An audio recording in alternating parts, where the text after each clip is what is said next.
Okay, and we'll start with our gasho. Okay, Namamida Utsu Namamida Namamida. Okay, so today we're starting on page um, 90 of the book, and it's chapter 11 on Daocho. Um, and I'm sure all of you are familiar with the Chinese two systems of romanization. So when you do read the older books, his name is Tao with a T, Tao Cho, with an apostrophe in the middle, but it's the same person, yeah. Um, so starting on page 90, so a lot of the biographical stuff, they're relying on Inagaki Sensei's books that he wrote on him.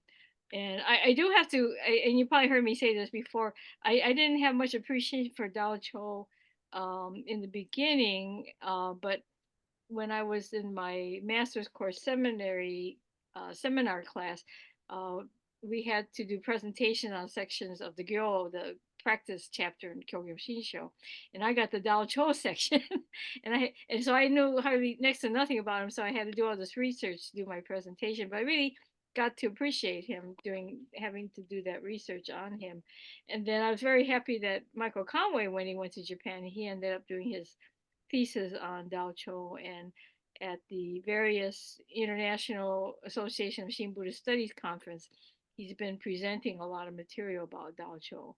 So even though I haven't read his thesis myself, I've got to hear a lot of his presentations. So he's quite an important figure, and I really appreciate him a lot more.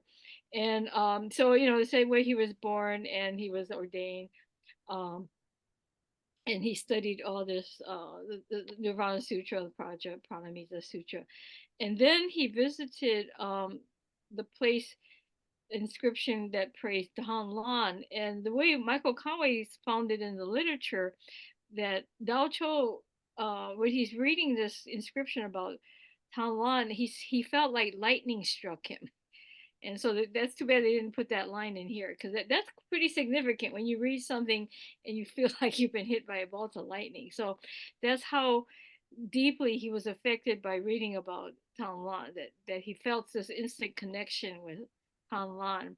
And of course, that led him to devote himself to the Pure Land teachings from that time on. And so it said, yeah, he practiced Nembutsu and lectured on the meditation sutra. And then Inagaki Sensei said he told people to counter Nembutsu with red beans. I don't know what that's all about, but that's really the origin of the Ojuzu, was to count your meditation, your recitations. But one of the main points of Tao Cho is this emphasis on the latter age, the Mappo, the latter age of the Dharma. Because especially during his time in China, as you go to page 91, there's a lot of upheavals going on, and especially in the Buddhist world. And if you, I took a course in Chinese Buddhist history at Old Tiny, and it's just like one wave of persecution and one wave of patriotism, and it's just back and forth. The Buddhist establishment had really be on their toes because every time the administration changed, they went through all these different waves of support and persecution from the administration. And the book that they used as a history, I'm surprised, um, the Kenneth Chen book, and I remember using that book too. And I would think there's more modern books on Chinese Buddhism now, but for this purposes, that's what Wayne Yokoyama quotes from. But it is good to familiarize yourself with the history of Chinese Buddhism. That's really crucial to, especially with the West going through a transition of language and customs. Um, so he saw, it's like I said, life was difficult, suffering was unavoidable. People were exhausted. It sounds like today. um, but he couldn't help but feel, yeah, this must be the latter Dharma age, which the Buddha predicted. Of course, in the sutras, you see that. And his famous work is the collections of Passage of the Land of Peace and Bliss, the Andakushu, or Anleju, I think they say in Chinese. So just be familiar with that title. That's the main. And Shinran actually quotes from that quite a lot in Kyogo Shinsho if you look at that. And one of the things this quote here is Dao Cho quotes from this great collection Moon Storehouse Sutra, where they actually calculate how many years from the passing of the Buddha there will be these three periods. So if you go to 92, it talks about the five different periods of how the Dharma will degenerate as you get farther away from the Buddha's lifetime. And this quote that um, they took from Michael Conway's thesis, you can find it in the CWS on page 243. So I've been reading the Kyogo Show with Professor Aaron Prophet. We have a weekly, yeah, Greg came a few times, but in this last section, the chapter 6 of Kyogo Shinsho, Shinran goes a lot into this whole idea of the Mappo, the last age, and he does quote, has Saicho quoting from this particular work, but in CWS they call it the Moon Matrix Sutra. Here they, and so the Chinese tower is Zhou, like in Dharmakata storehouse.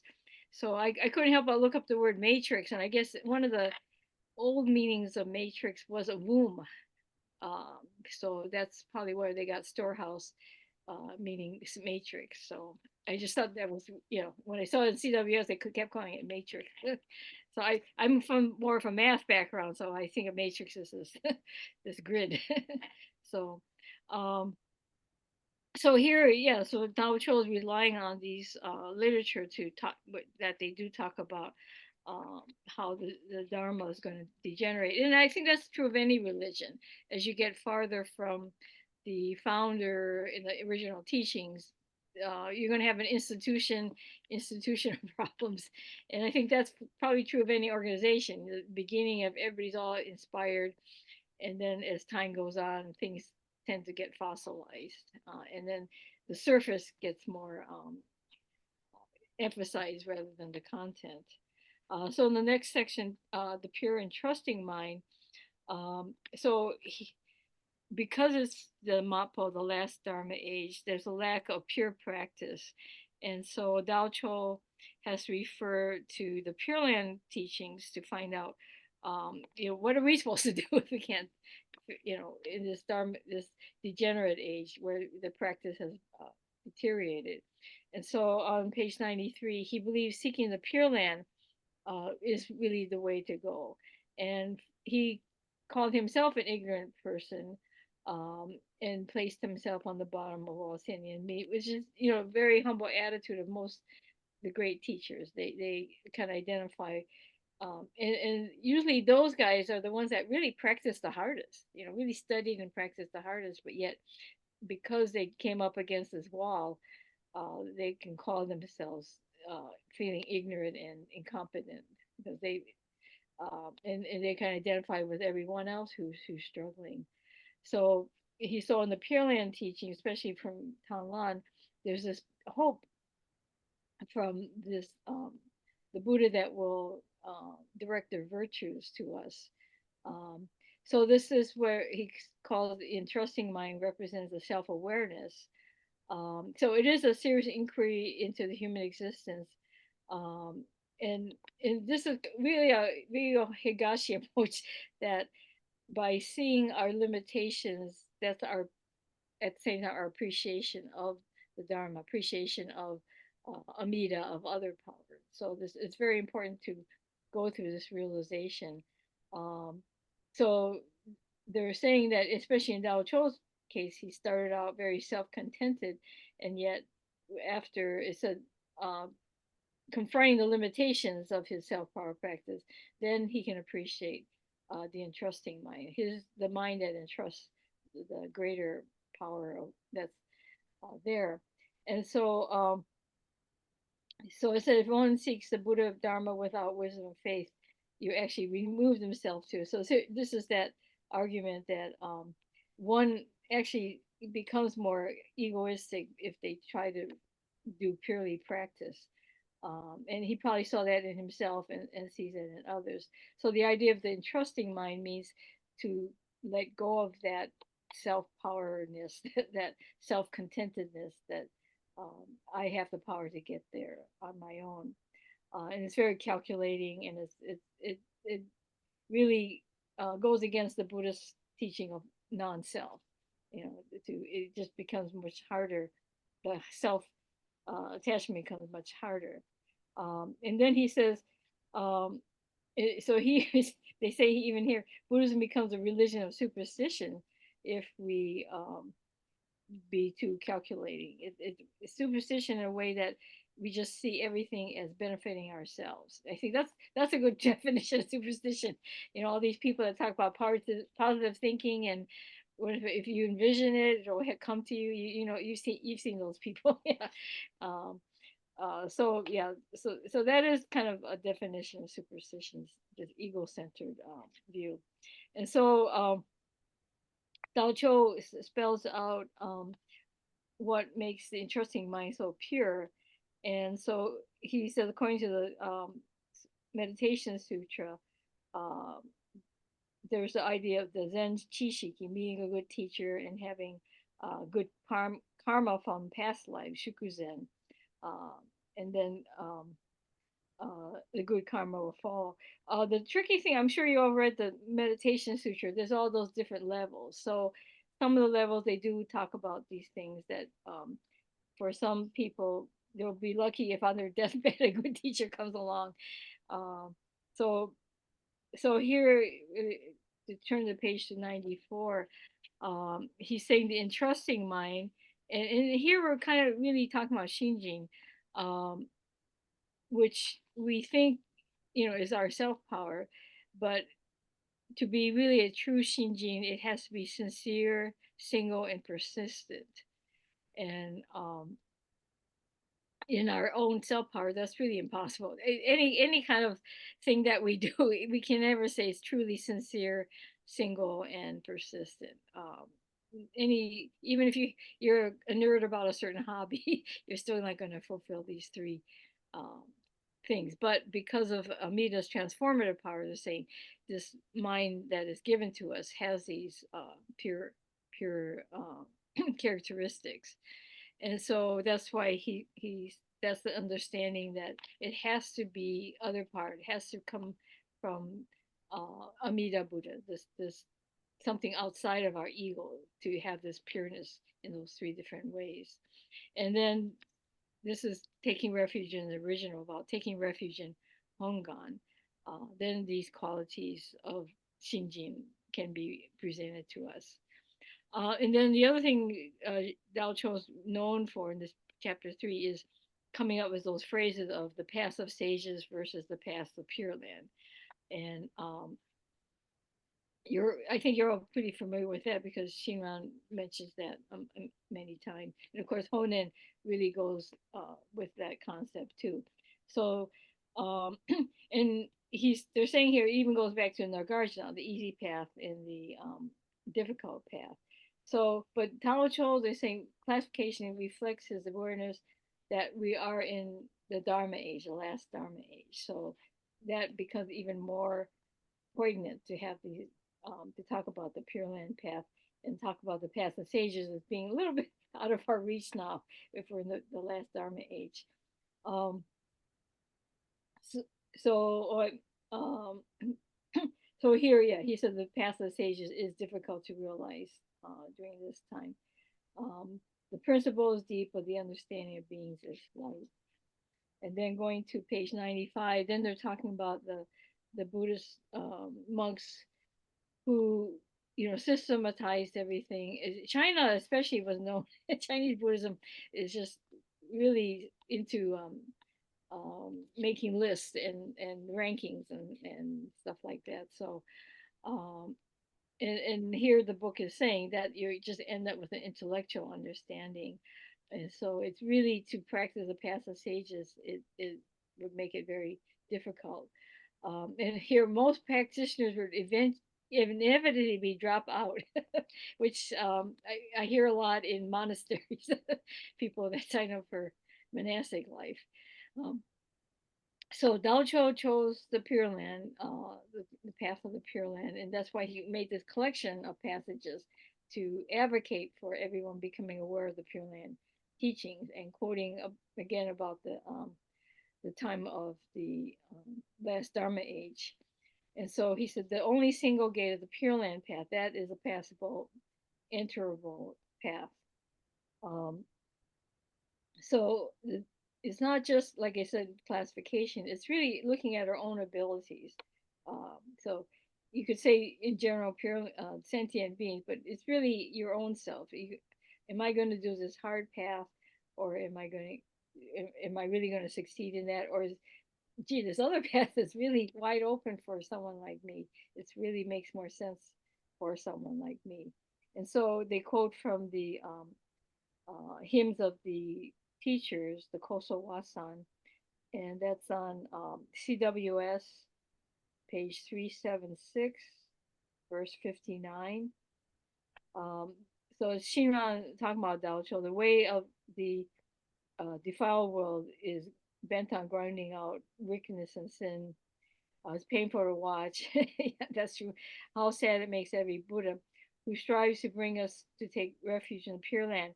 And so, if you see this translation that Wayne Yokoyama did, as opposed to what's in CWS, um, CWS has I think the correct word is urge, that the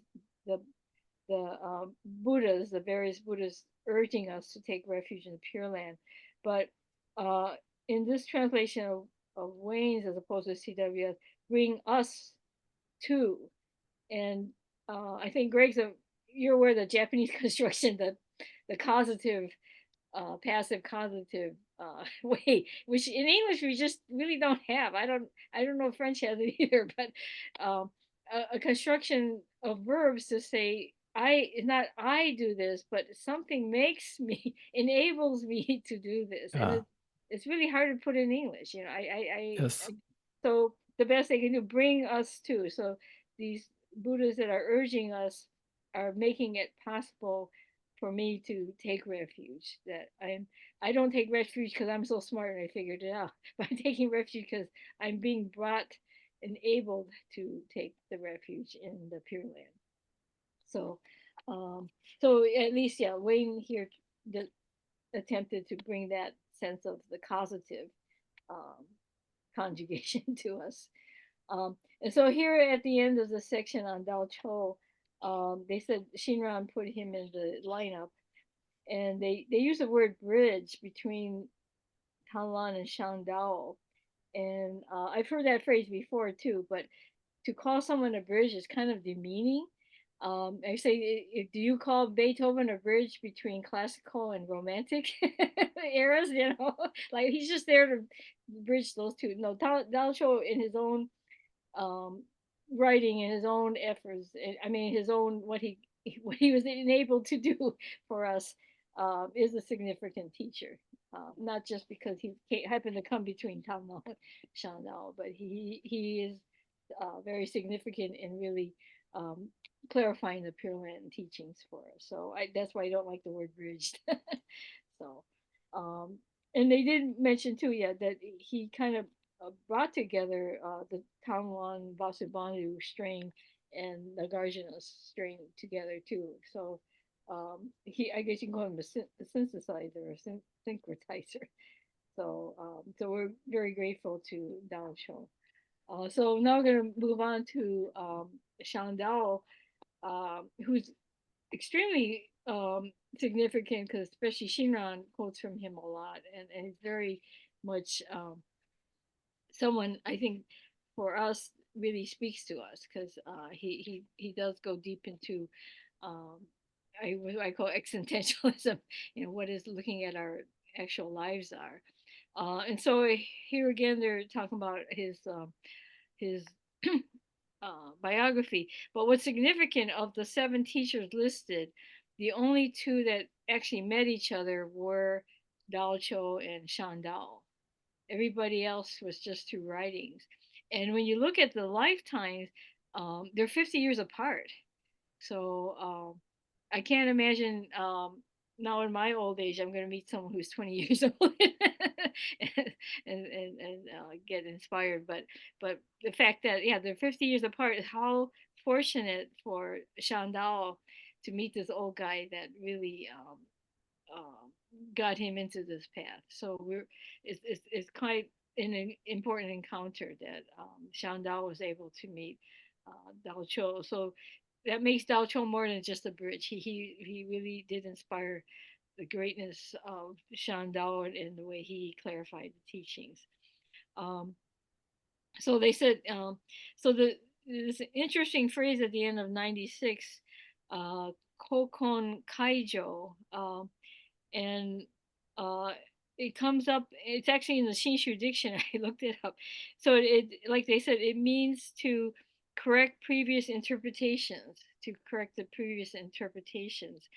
And in the, I have my big collection, the SSZ. They actually put all of Chandel's these major works in that book because he's considered so crucial to Jodo Shinshu, all his writings. And as some of you may know, a lot of his work is chanted. And Nishihon Ganji, they actually have quite beautiful chants to go with uh, the Shandao's verses that he wrote.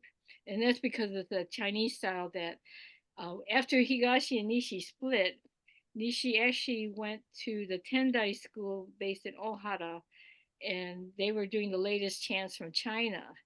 And so that's why Nishi Honganji, as a way to get separate themselves from Higashi, they really got big into this Ohara Bushi, this latest trendy chanting from China. And so that's and even their regular chanting now is kind of based on Ohara Bushi, on that more Chinese style chanting that the Tendai brought into Japan around that 1600s. Whereas Higashi restored chanting in pretty much Renyo's time, the chants from way back when, which reflects more of a folky Japanese feeling to the chants that Higashi does. But if you listen to Nishi, there's a lot of Chinese influence. You can hear in the tonality, up and down tones and stuff like that. And that's because the split, Nishi decided they're going to be the super trendy sect. Let Higashi be the old fashioned chanting boy. Well, we're going to be super trendy. So, but yeah, if you've heard any of the Shandawa verses chanted in Nishi Honganji, it's really beautiful. Yeah. So, um, anyways, so the main work of Shandal that we look at is his commentary on the Meditation Sutra, the Kangyo Sho, and so this is really, especially for Shinran, it's just a gold mine for Shinran to quote from this particular work. And luckily, I did at Old Tiny, I did take a course with a really old teacher, um, but he went through this commentary for us, and I'm really glad I spent the time to kind of study with that teacher to learn about the commentary.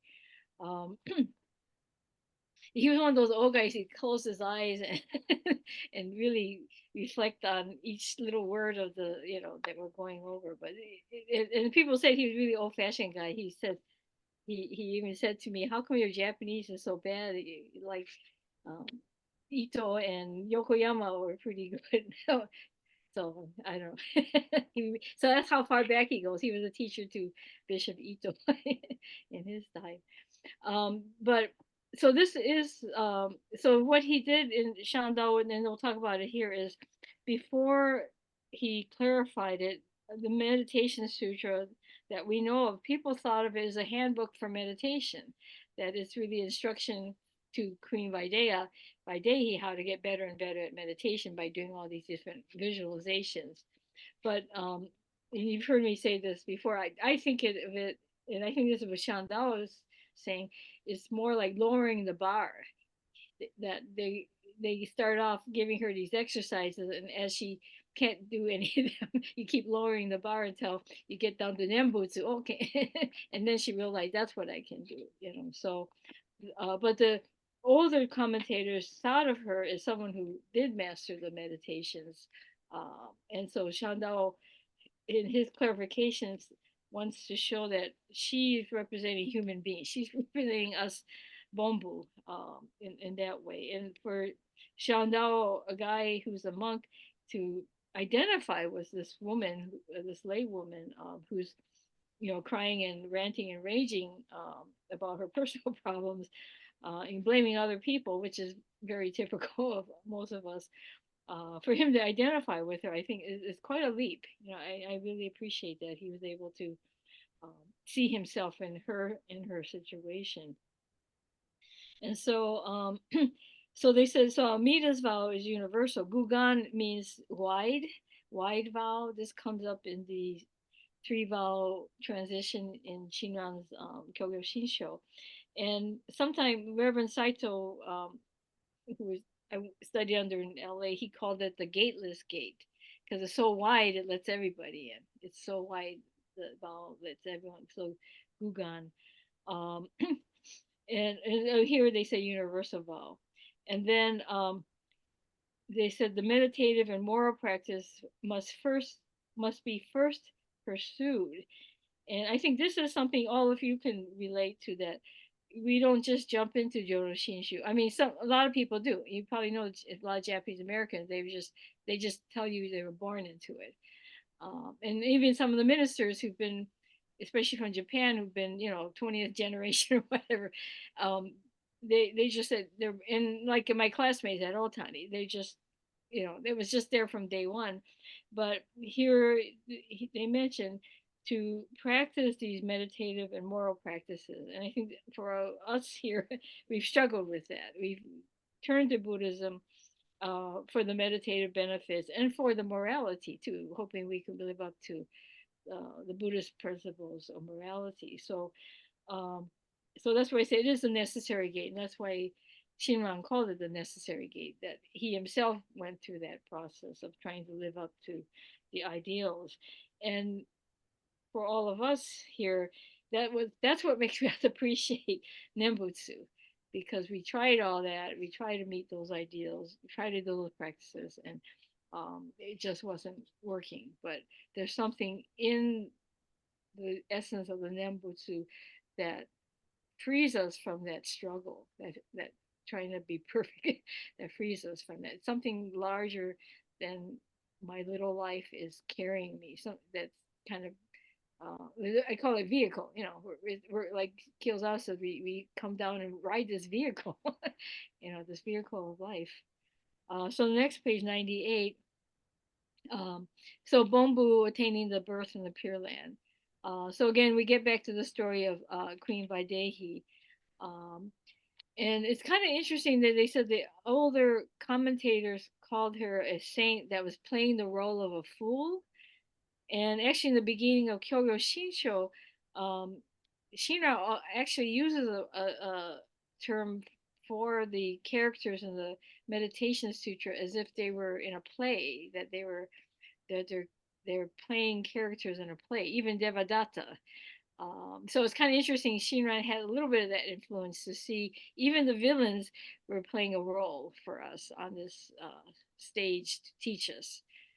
So in a way, uh, the older commentators weren't. That was one way to view things. In a way, and I try to do that for the current life. There's a lot of villains going around right now. Um, can we see them as just guys, bodhisattvas, playing a role for us? I don't know. It's kind of hard. They're doing a good job of it if that's what they're doing. They're real convincing. so um, so so that was the older commentators. They just saw, yeah, Videhi was really an enlightened person. She's just putting on this act. Uh, but Chandal saw in her that all beings are Bombu, that he could identify with her as a Bombu, just the ordinary, defiled, foolish person. And then the 9 kinds of birth appear. Um, and if you've read the sutra, there's 3 classes, almost like economic. You say upper class, middle class, lower class, and then within each class there's upper, middle, and lower. So that what turns out to be 9 categories in all. Um, And it's just interesting. Like I said, it's a lowering the bar. The highest classes are able to achieve all these great moral principles, and then it kind of the requirements get less and less as you go down the nine categories. Um, okay, so then we get to the three minds, which Shandao uh, goes into detail in his commentary. The mind that is true and sincere, the deep mind, and the mind that is desiring to be born in the Pure Land. And Shinran spends a lot of time in Kyogo Shisho trying to uh, elaborate on these three minds and try to relate them to also the three minds that are mentioned in the 18th vow. So, so in this quote that's on the top of page 99, um, okay, so this is Inagaki then, yeah, translating the text about the highest level, the highest grade, and the different, uh, the three minds that happen in that high level. But Shinran just said, even though it happened on the highest level, to look at these definitions of three minds is important for us. So the first one, the mind that is true and sincere, and here Xinguang quotes Shandao, and that's CWS 80, page 84, section 13, which is not too different from the Suzuki quote here. Um, so Shinran quotes Shandao. At the bottom of the page, they do mention CWS Volume 2, that there's people say there's a discrepancy from the original way of translating Shandao and the way that Shinran read it. Um, and uh, in the beginning, I used to think there was a big gap between what Shandao said and what Shinran interpreted. But more and more, I'm thinking, and I've heard this from other people, maybe Shinran actually is hearing Shandao correctly, and all these Chinese experts are the ones imposing their own self power views on Shandao. So I don't know, but our way of hearing Shandao is through Shinran, and but yet I think Shandao, to me, that's just my feeling. He really is saying something that's close to what Shinran is, how he's Shinran's hearing it. And a lot of the nitpickiness is from the grammar, and that's why I look in this this SSZ book just to see what the Chinese look like. And a lot of it's just Chinese characters. It's just one after another, and especially the classical Chinese. There's there's no breaks or marks or anything, so people had to interpret things, especially Japanese people trying to read that stuff, trying to have to. Uh, but this is the famous phrase is people outwardly try to look wise and good, but inwardly we're full of pretension and hypocrisy, and just like snakes and scorpions and all kind of poison evil. And this is really struck Shinran. This is us. This is me. I everybody says I'm so nice and kind, but I know inside I'm not that way. I know I'm snakes and scorpions galore inside my mind. So so like I said, that whole idea of being a discrepancy between Shandao and Shinran is kind of I see that less and less. Um, okay, then so for attaining birth in Pure Land, you may think you can cultivate this mind of sincerity, but honestly, can you? And when I took that class on the Kangyo show, that's what Shandao is continually asking us. He's saying, "Yeah, this sounds, pure and sincere. Sounds like something we all think we're doing, but are we really?" And I remember one passage he's challenging us.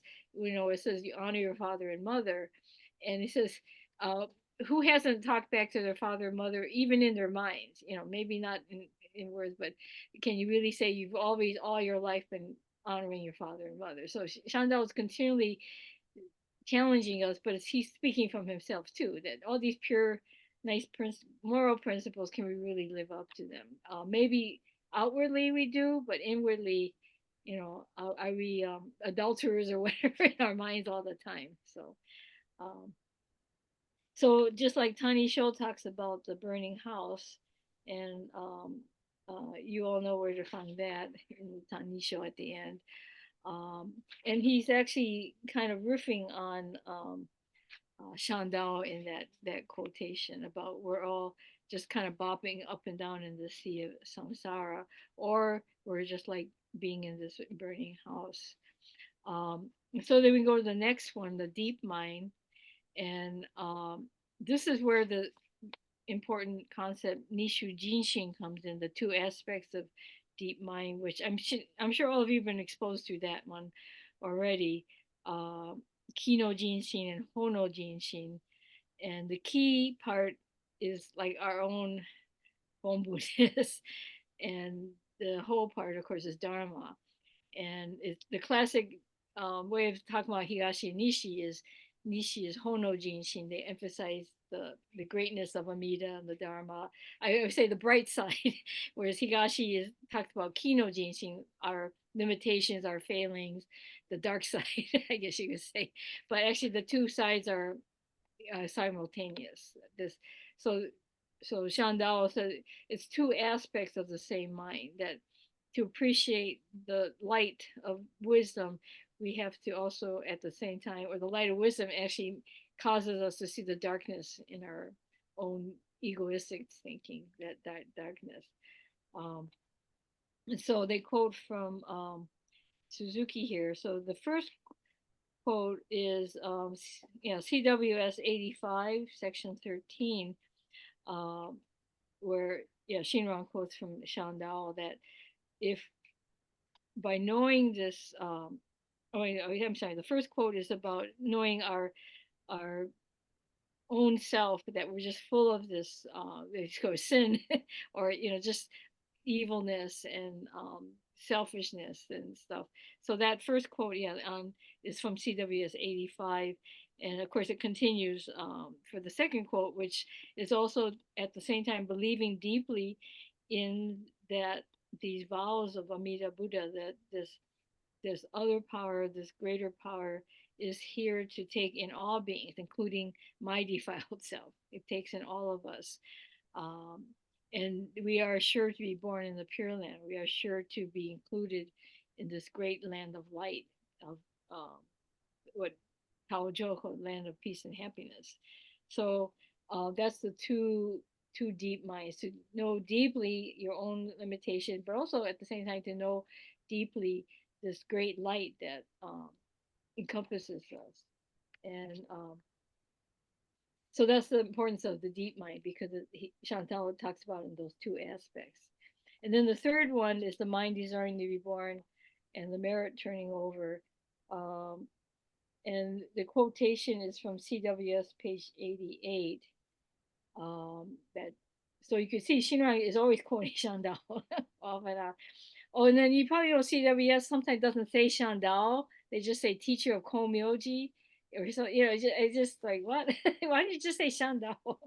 I don't know why they did that, but so yeah, it's Shinran's quoting Shandao that so this is this mind that is that Amida has turned over the virtues to us. These Michael Comico, the wonderful spiritual qualities, has been turned over to, has been directed to us, um, and this is what is awakening this aspiration for to be born in the Pure Land, to be get out of our ego shell and be a part of this greater life.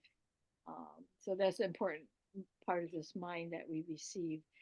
Um, and then he goes into that's into the single white pathway, the two stream. Ni ga he means parable, and then ni of course is number two, and ga is river. So the two river parable, in case you're wondering what that Japanese word is, ni ga he. Um, okay, and then this parable, I don't know if I have to spend much time with it. I think all of you, if you're here right now, you know what this parable is. This is your life. This you've gone through this idea of feeling alone and traveling in this barren landscape, and these forces are coming fast upon you. You feel beset by all these stresses and strains and awful things, and you come to a part in your life where it just seems they call it the three deaths. If you go forward, you're gonna die. If you go backwards, you're gonna die.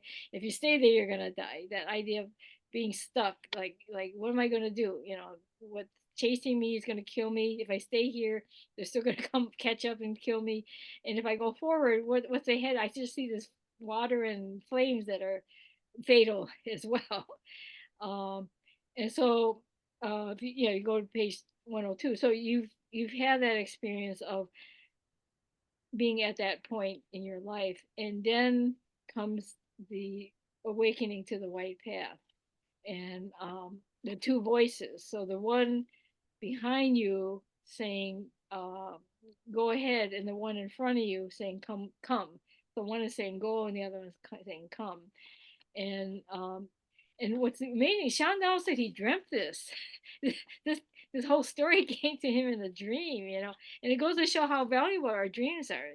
That he's thinking about all this thing coming out of the meditation sutra, and maybe thinking of his own life as well. And then in this dream, he has this dream about this traveler. So so it's kind of amazing. It does sum up for all of us our experience of being so grateful to find the Pure Land path, the white path between the two rivers. Um, and so they said the voice behind us represents Shakyamuni Buddha and all the great teachers. They they've already they already lived, and it also includes living teachers as well, people who may be still active in this world, maybe through their books. They're all encouraging us to go forward. And then the voice from ahead of us, they said that's Amida, that's the great other power calling us. And then in the actual quote, if you go on CWS 89, 80 to 90, you can find the whole story there. But they said, "Oh, traveler, come straight forward, single mindedly." And that is the terminology come I'm trying to think what Japanese is, but to come straight away. And you might have seen some temples have the slogan "Come as you are." You've probably seen some, and that comes from here. That that phrase "come straight forward" means just drop everything, come just as you are. Don't worry about improving yourself, or you have to go through some kind of process to be able to come forward. Just come as you are. Just come straight away. So that's where that phrase comes from. This story there, where the voice ahead is saying, come as you are. um, and so have no fear about the fire and the flood. And I have to say that there has been in my life a lot of fire and flood, and yet I guess I'm still here.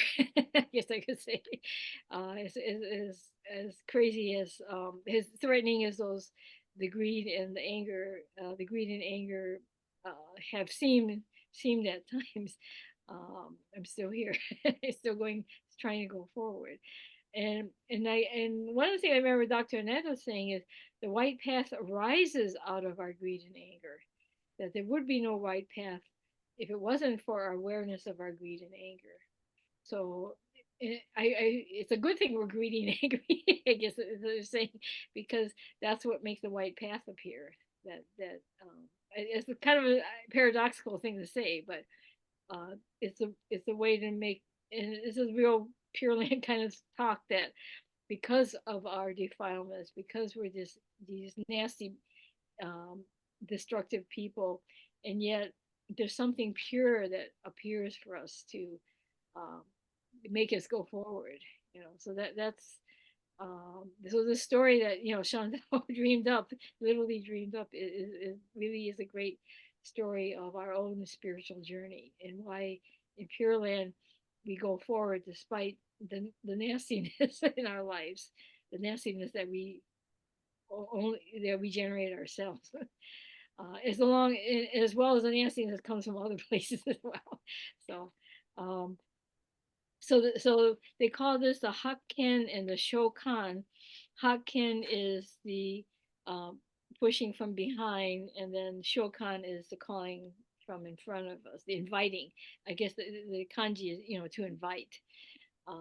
And then so so those are you don't have to know those particular terms, but just the whole idea in Pure Land is not just the inspiration from actual people, but also there's something I don't know. It's the inconceivable. What can we call it?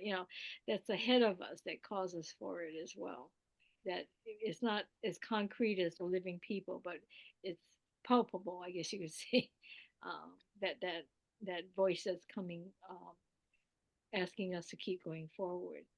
Um, so as you know, Shinran quotes that whole parable in Kyoshi and the interpretation as well.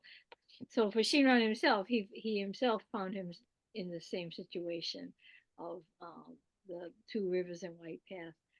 And I think in one of the Kyozawa study sessions, Otani, I remember Yasumi Sensei talked about uh, Kyozawa's life in terms of this parable too.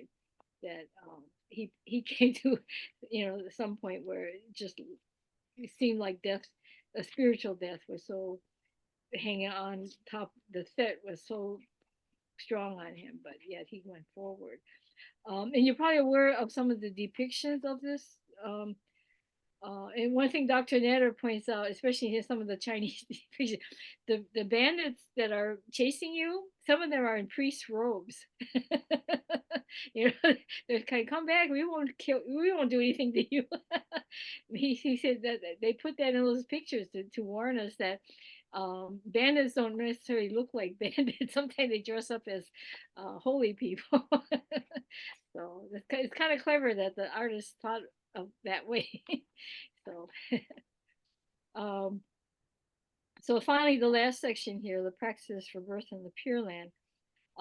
So we have the five practices that Shandao spells out, and yet he says the one, because the Nembutsu is the important one, and the other ones are supporting. What's interesting, this quote here in the first paragraph of that section, establishing faith through a person, and the footnote, um, goes to Suzuki, but CWS is page 85, 89. I mean, sorry, 87, 87 in CWS. And the CWS puts faith through Buddha. Um, I don't know. So as you probably know, CW made a lot of decisions which are pretty debatable for us, and to make it sound like faith only comes through a Buddha. Why? And because the actual kanji is hito, person, following a person. So why CW made that decision to change that word from person to Buddha? It's really, makes you wonder about them. I don't. But yeah, so Shandao is trying to say, yeah, we do need people, and just like he had his teacher Dao Cho, and we can look to Shakyamuni, we can look to all these great teachers, and have this feeling of the person.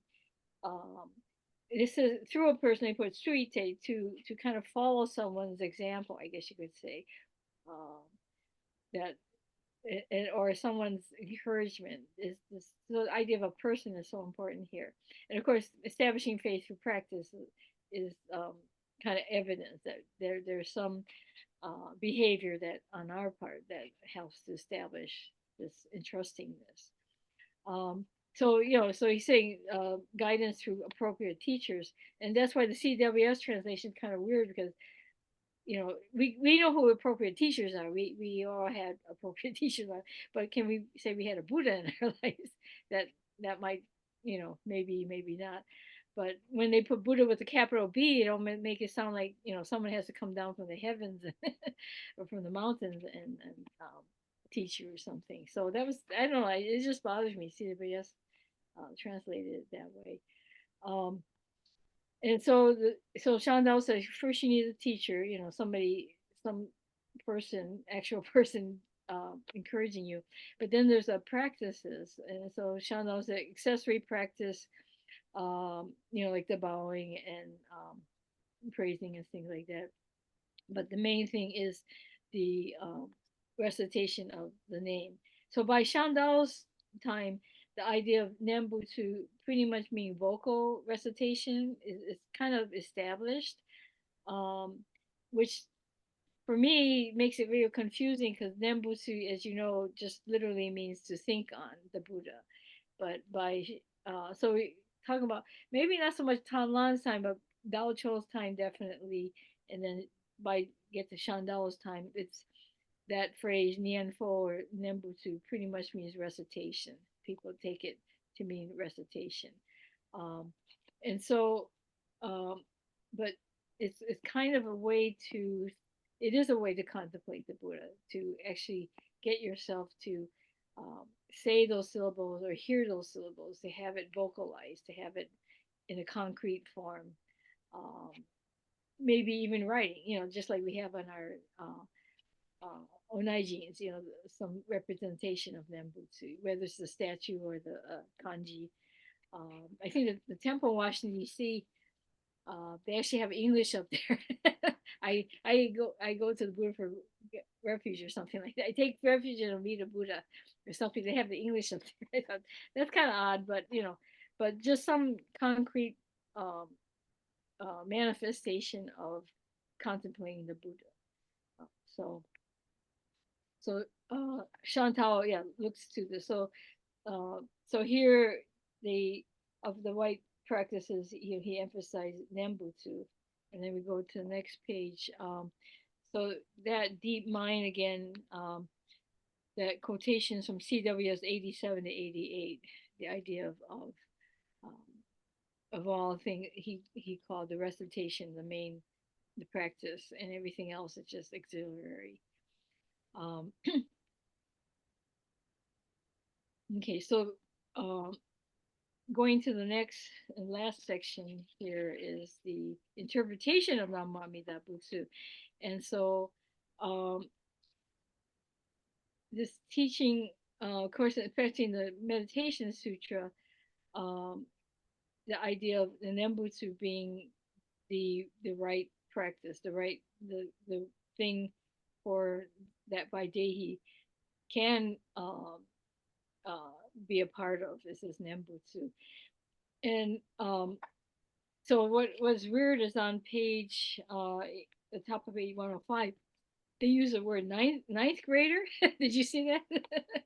And um, so like I said, there's those three classes: upper, middle, and lower. And then within each class, there's the high, middle, and low.